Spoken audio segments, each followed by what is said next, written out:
বর্তমানে যে আপনারা লেটেস্ট স্মার্টফোনগুলো দেখছেন, এইসব স্মার্টফোনের পিছনে যে চকচক করে লেখা হ্যাসেলব্লেড, জাইস, লাইকা সহ আরো কত কি নানা কিছু দেখে মনে হয় বাহ, কি দারুণ। কিন্তু স্মার্টফোন ব্র্যান্ডগুলো কিন্তু বিরাট বড় স্ট্র্যাটেজি আছে। প্রথমে একটা ইকুয়েশন শুনেন, বড় ব্র্যান্ড সমান সমান ভালো মান। সো এই ইকুয়েশন অনুযায়ী তারা বড় বড় ক্যামেরা, ডিসপ্লে অ্যান্ড অডিওর কোম্পানির সাথে কোলাব করে তারা বর্তমানে ফোনগুলো নিয়ে আসছে। আর মজার কথা হলো, অনেকে আবার জাইস আর হ্যাসেলব্লেড চিনতই না।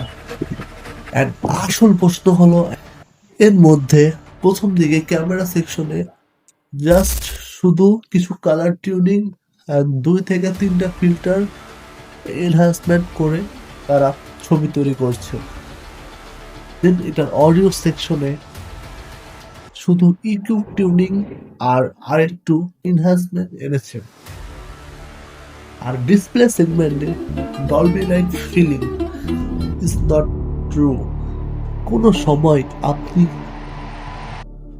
বড় বড় প্রজেক্টরের মতো ফিলিংস এই ছোট ফোনে পাবেন না।